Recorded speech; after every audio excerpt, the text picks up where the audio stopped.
Bonjour à tous et bienvenue pour ce deuxième test sur les peintures contrastes qui cette fois vont mettre en opposition un peu les peintures, les encres Army Painter et les contrastes. Donc j'ai fait une sélection de 3 pots de chaque côté et je vais tester cela sur des figurines de Pict.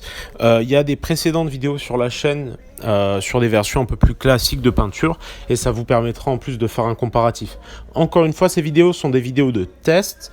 L'idée, il est surtout de partager avec vous mon expérience et rien ne vous empêche et je vous incite même plutôt à essayer par vous-même parce que du coup, c'est toujours intéressant de s'essayer. Donc je vous laisse avec le générique et puis on va attaquer ce test ensemble.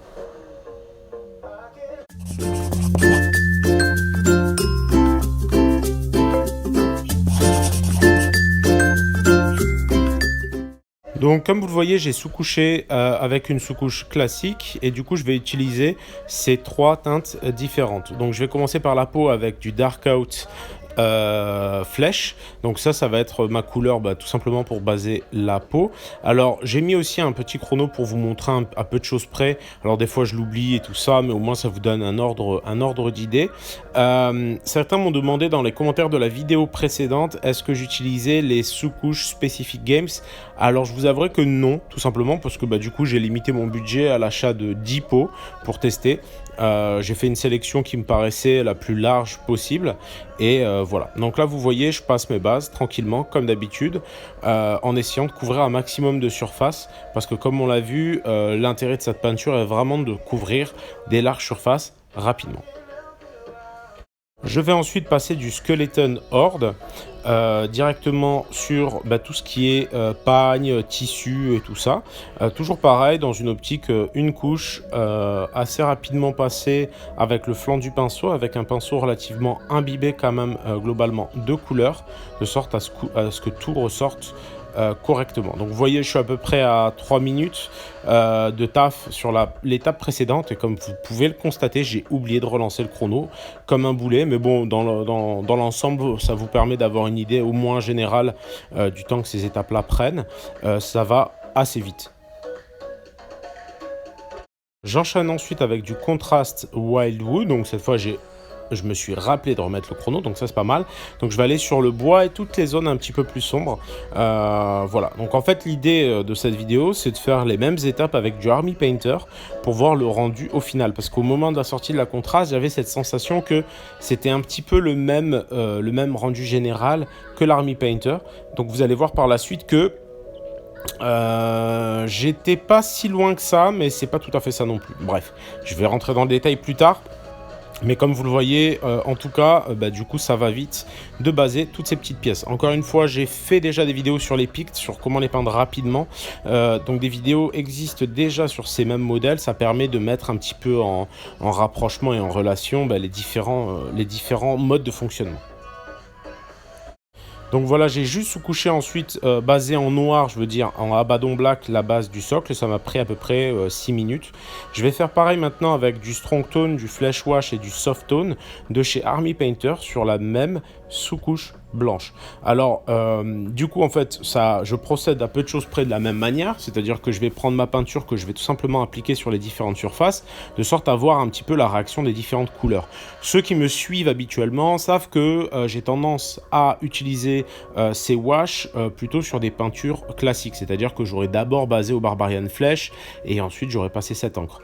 Mais étant donné que je voulais faire un comparatif le plus entre guillemets juste possible, du coup je me suis permis de cette fois de tester directement sur sous-couche blanche comme j'ai pu faire avec la contraste.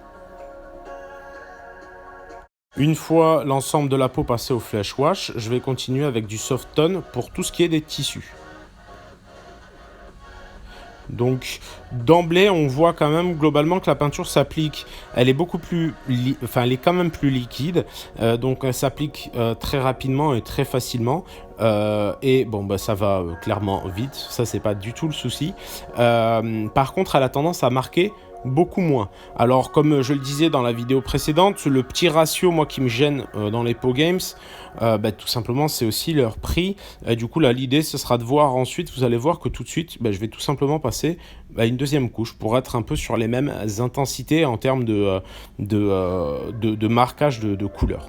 Donc là je reviens au Strong Tone sur tout ce qui est finalement bois et autres petits détails, et ensuite on va continuer tranquillement. Donc voilà le rendu général au bout de 4 petites minutes, sachant que je vais quand même continuer au Strong Tone sur toutes les parties où il manque du Strong Tone.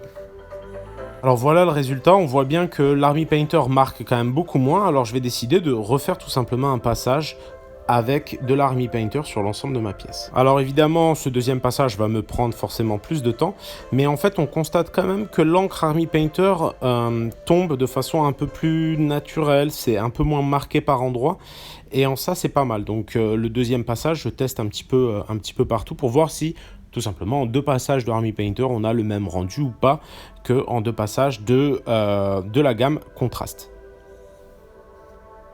Alors voilà, en fait, je vous ai mis en comparatif à l'arrière une figurine qui avait été peinte précédemment sur comment peindre rapidement un pic sur une précédente vidéo. Donc c'était très rapide. Et à l'avant, vous voyez les tests avec la gamme Contrast où les zones sont beaucoup plus marquées et la version avec de la Army Painter. Alors évidemment, encore une fois, j'ai eu quelques commentaires. Alors évidemment, le but, il est vraiment de tester la contraste, de la comparer.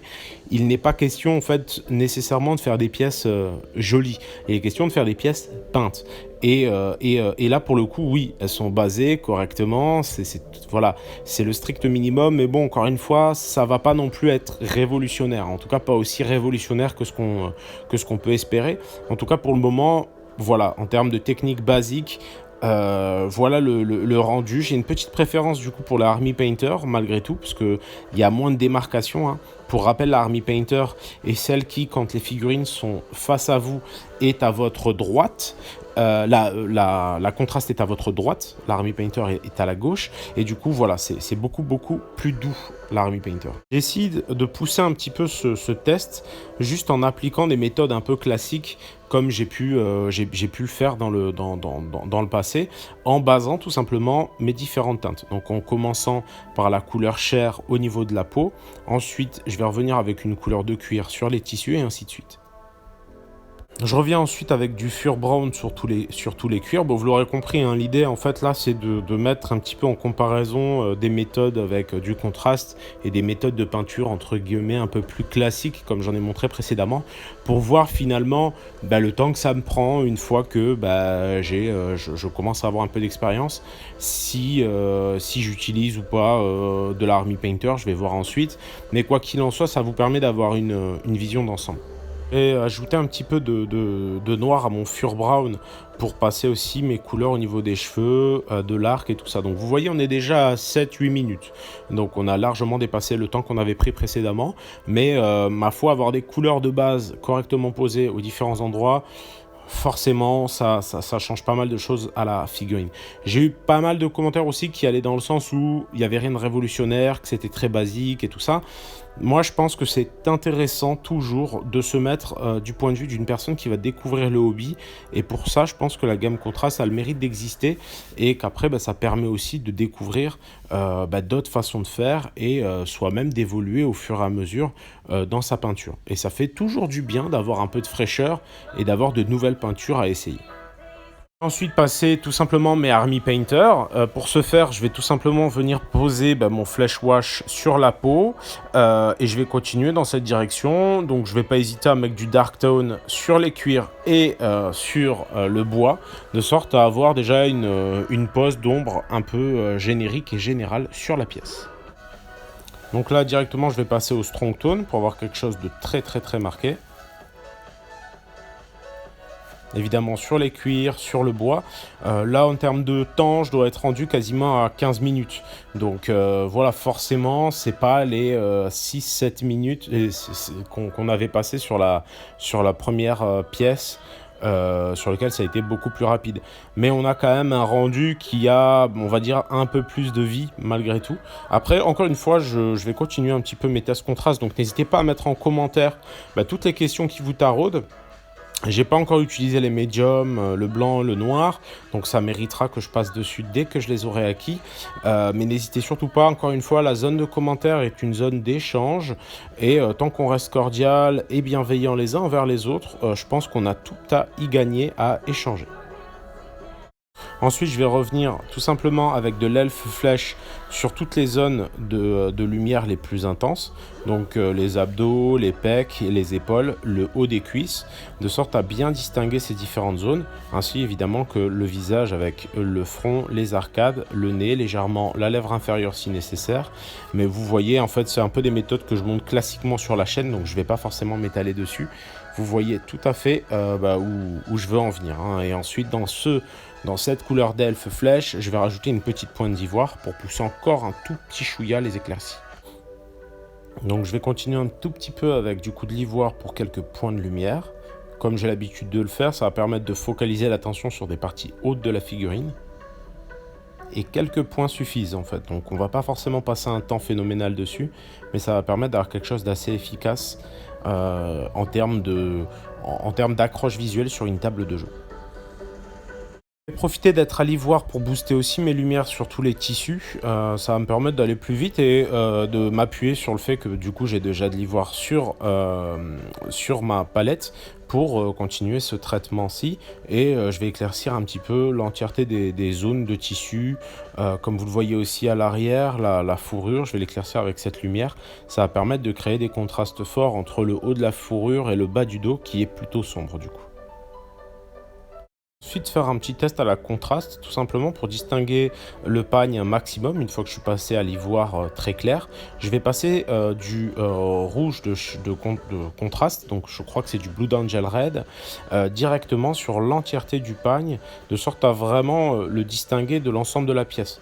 À ce moment-là, je me rends compte aussi, et je me pose la question, et du coup je vais essayer de voir ce que ça peut donner si je l'utilise finalement en glacis.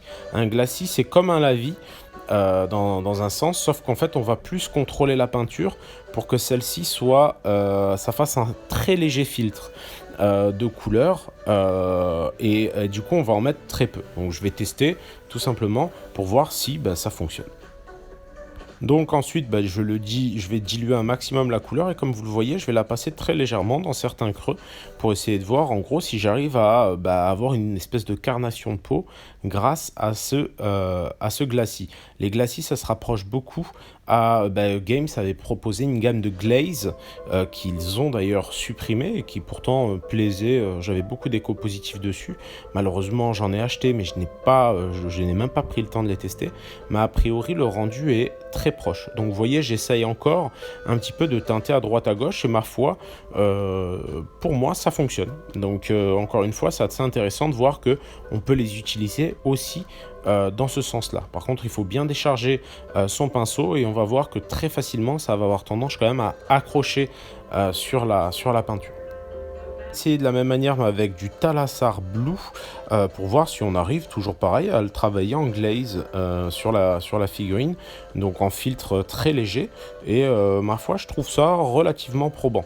Je dis relatif parce que le truc qui est important sur ce type de teinte c'est de réussir à avoir des transitions très clean et là dès qu'on va le poser ça va quand même assez bien marqué, donc voilà, il va falloir y aller doucement mais ça peut je pense être utile dans ce sens là.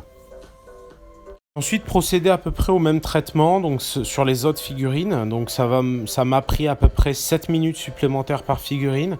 Donc on se rend compte que on arrive globalement au même rendu, on va dire entre guillemets général, une fois les postes de lumière effectués et tout ça. On est globalement aux alentours de 15 minutes, voire parfois un peu 20 minutes par figurine, une fois qu'on a poussé un peu les lumières, ces choses-là. On peut tirer un petit peu moins, parfois c'est un petit peu moins, parfois un petit peu plus. Mais globalement, voilà, pour avoir un rendu de cet ordre-là, avec des postes de lumière, voilà le résultat. Donc les tests de contraste vont continuer à avoir lieu, peut-être un peu moins régulièrement, mais après ça va dépendre aussi de vos demandes, donc n'hésitez surtout pas, postez en commentaire ce que vous aimeriez voir postez en commentaire ce que vous aimeriez voir en test. Et puis moi, je ferai de mon mieux pour tester ça et vous le proposer incessamment sous peu sur la chaîne YouTube. Comme d'habitude, vous n'hésitez pas à mettre un petit pouce bleu, ça m'aide pour le référencement. Et c'est le premier feedback que j'ai sur le travail que je vous fournis. Et n'hésitez pas aussi à poster un petit commentaire sympathique et à me soutenir sur Patreon si le cœur vous en dit, pour que je puisse vivre encore mieux de ma passion. En tout cas, je vous remercie et je vous dis à bientôt pour la prochaine vidéo.